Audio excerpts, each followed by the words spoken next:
विनय अग्रवाल जी, महाराष्ट्र से। राधे राधे। ठीक है। राधे राधे महाराज जी। महाराज जी, कर्म सिद्धांत क्या है? संचित कर्म, प्रारब्ध कर्म और वर्तमान कर्म में क्या अंतर है, क्या फर्क है, ये कैसे फल देते हैं? हाँ, संचित कर्म का मतलब है पूर्व गोदाम, बहुत वर्षों का। जैसे खेती का अन्न है ना, जमा हो तो उसे गोदाम कहते हैं ना। तो संचित, एकत्रित, जो हमारे बहुत से जन्म हो गए हैं, वो कर्म संस्कार हमारे एकत्रित हैं। जो वर्तमान में शरीर मिला है, जिसे प्रारब्ध भोग कहते हैं, जिससे शरीर की रचना हुई। दो कर्म मिलाए गए हैं, शुभ और अशुभ, अच्छे और बुरे कर्म, दोनों मिक्स होकर के तभी मनुष्य शरीर बनता है। मतलब गोदाम से जितना खाने के लिए निकाला गया, मतलब वो प्रारब्ध समझो, वो जमा है आपका पूरा गोदाम से। और कुछ दाना नया फेंका खेती में, जिसे क्रियमाण कहते हैं। वर्तमान में जो कर्म कर रहे हैं वो क्रियमाण कर्म है। अब आपका संचित कर्म और क्रियमाण, ये उसी में जाकर फिर जमा हो जाएगा। और प्रारब्ध कर्म, तीन कर्म है। अगर केवल पाप कर्म होते तो नरक में जाना होता, केवल पुण्य कर्म होते तो स्वर्ग आदि लोक जाते। दोनों कर्म मिश्रित हुए तो मनुष्य शरीर मिला, मृत्यु लोक आए। अब हमारे जो नवीन कर्म हो रहे हैं, ये अगर हमारे संभल जाए और पीछे गोदाम में कोई आग लगा दे संचित कर्म में, और हमें कोई ऐसी क्षमता दे दे कि जो हमारा प्रारब्ध भोग उसको हम सह जाए, तो हम निकल जाए माया से। बात समझ पा रहे हो? तो क्रियमाण, जबकि रचना ही इसकी हुई है पाप पुण्य दोनों से, शुभ अशुभ से, तो इसके द्वारा दो प्रकार के कर्म होंगे, शुभ और अशुभ। क्योंकि दो प्रकार की बुद्धि सबके अंदर रहती, कुमति और सुमति। शास्त्र विरुद्ध आचरण कराने वाली और धर्म से शास्त्र से चलाने वाली। तो यदि हमको संत महात्माओं का, सदगुरुदेव का, शास्त्र का सानिध्य मिले और हमारी बुद्धि सुमति हो जाए, शास्त्र विरुद्ध आचरण त्याग दे, तो हम पाप कर्म नहीं करेंगे, शुभ कर्म होंगे। और वो शुभ कर्म हम भगवान को समर्पित कर दें और भगवान की शरण में हो जाए, और शुभ कर्म नाम जप करते हुए भगवत समर्पित भाव से करें, तो हमारे संचित भगवान भस्म कर देंगे। कटे कर्म बंधन संसारी, सुख सागर पूरी तति भारी, विधि निषेध श्रृंखला छुड़ावें। जो विधि निषेध के कारण हमारे शुभ अशुभ कर्म हुए थे, जो बहुत जन्मों के जन्म, उनको भगवान भस्म करते हैं। सन्मुख होए जीव मोहि जबहि, जन्म कोटि अघ नाशों तमहि, करोड़ों जन्मों के पाप भगवान। अब ये शरीर प्रारब्ध वो पहले से रच गया, बचपन से लेकर मरण तक का। इसमें जो दुख सुख का संयोग है वो आएगा आपका। अब जो आप साधन भजन करेंगे, उससे सहने की सामर्थ्य मिलेगी। वो तो छूट चुका है, वो आके तो लगेगा आके।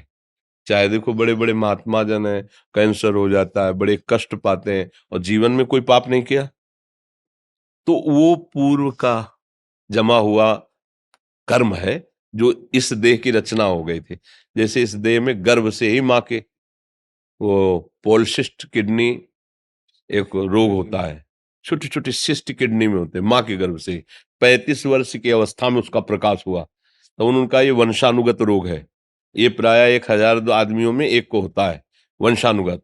अब पूर्व कर्म से ऐसे संयोग बना, ऐसा हुआ, और ये कृपा मार्ग में चले, तो इस जन्म का कोई पाप तो है नहीं कि दोनों किडनी फेल हो।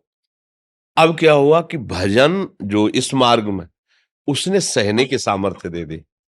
तो ये जो हमारा वर्तमान का कर्म है भगवत शरण में, और ये भागवती कर्म हो रहा है, और भगवान वो पूर्व के संचित कर्मों को भस्म कर दिए, प्रारब्ध को कैसे प्यार से भोगवा रहे हैं। वो तो चर्चा हो रही तो हम कह रहे हैं कि हमारी किडनी खराब नहीं, तो हमें होश ही नहीं कि हमारी किडनी खराब है। तो ये देखो उनकी कृपा है ना, कि इतने कष्ट में भी वो हमें याद ही नहीं रहने देते कि हमारी किडनी खराब है। कभी कभी तो हम दहाड़ने लगते हैं एकदम वैसे, फिर ये लोग कहते हैं ब्लड प्रेशर हाई हो जाएगा। हमें कहते हैं कि हाई हो लो सब। तो ये हुआ इनके शरण में आने का फल। अब क्या हुआ, पूर्व तो भस्म हो गया और ये समर्पित हो गया, और जिससे शरीर बना था उसे मुस्कुरा के भोग लेते हैं, और बस प्रभु के घर चलते हैं, खत्म हो गया हमारा पूरा हिसाब किताब बराबर। ये होते भगवान का आश्रय लेकर भजन करने से। अगर हमारे फिर गंदे कर्म होते रहे फिर अभिमान जनित क्रियाएं होती रही तो ये परंपरा चलती रहेगी। पुनरपि जननम पुनरपि मरणम पुनरपि जननी जठरे से। तो ये मनुष्य शरीर मिला है हिसाब किताब बराबर करने के लिए, बराबर कर दो। और ये कर सकते हैं भगवान, उनके हाथ में है, क्योंकि हम अभी तो सुधार रहे हैं उनकी कृपा से, लेकिन पीछे जो स्टॉक जमा है उसमें हमारी पहुंचने की हम आग लगा दें, वो तो भगवान के ही हाथ में है, उसमें तो वही भगवान ही करेंगे। इसीलिए शरणागति भगवान की, हे नाथ करुणा। बड़े बड़ों को रोना पड़ा है तभी मालिक क्षमा कर देते हैं, पिता हैं वो क्षमा कर देते। करोड़ों जन्मों के हमारे ऐसी गलतियां, अनजाने में ऐसी गलतियां होती रहती, बड़े बड़े ऋषि मुनियों से हो जाती हैं। तो अपने तो साधारण जीव हैं, कोई कहते हमसे गलती नहीं हुई, तो हम कह रहे हैं अगर तुम्हें जितना याद है उतना में तुम निर्णय करो अपना, अपने न्यायाधीश बनकर, तो आप खुद सोचोगे कि अक्षम्य अपराध हुआ है। प्रत्येक शरीरधारी इस, अगर वो अपना न्यायाधीश बन करके खुद अपना न्याय करे, किसी से कहने की जरूरत नहीं, तो यही सोचेगा भगवान की बड़ी कृपा है जो मैं इस हालत में हूं। अगर कहीं मेरे अपराधों का मुझे दंड दिया जाए तो मैं इस योग्य भी नहीं कि सह पाऊं। देख लो, अंदर से देख लो, एक एक अपराध अगर गिनाए जाए कि ये अपराध ऐसा, ये अपराध ऐसा, ये अपराध ऐसा है, और फिर आप न्याय करो, अपने वकालत की जरूरत नहीं, तो आप खुद ऐसे हो जाओगे कि वास्तविक गलती हुई है, हमसे बहुत गलतियां हुई हैं। बस यहीं से सुधार शुरू हो जाता है।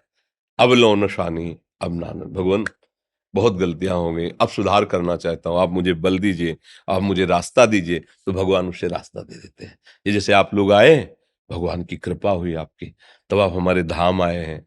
लाडली जी की कृपा से आप बैठ करके सत्संग सुन रहे, भगवत वार्ता सुन रहे। आज के समय में सत्संग, टीवी चला लो, फिल्में देख लो, प्रपंच की बातें करो, इसमें मन लगता है। सत्संग, साधु महात्माओं की बात सुनना, भगवान की बात सुनना, ये बात सोचना कि मेरे कर्म बंधन कैसे नष्ट हो जाए, ये तो भगवान की कृपा से सोचो। कौन सोचता है? वर्तमान के भोगों में इतना प्रमाद युक्त है कि वो सोच ही नहीं रहे कि मेरा क्या होगा, ये तो ये सोच रहे।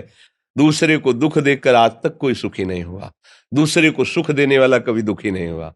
पूर्व कर्मानुसार आ सकता है तो सहने की सामर्थ्य भगवान देते हैं।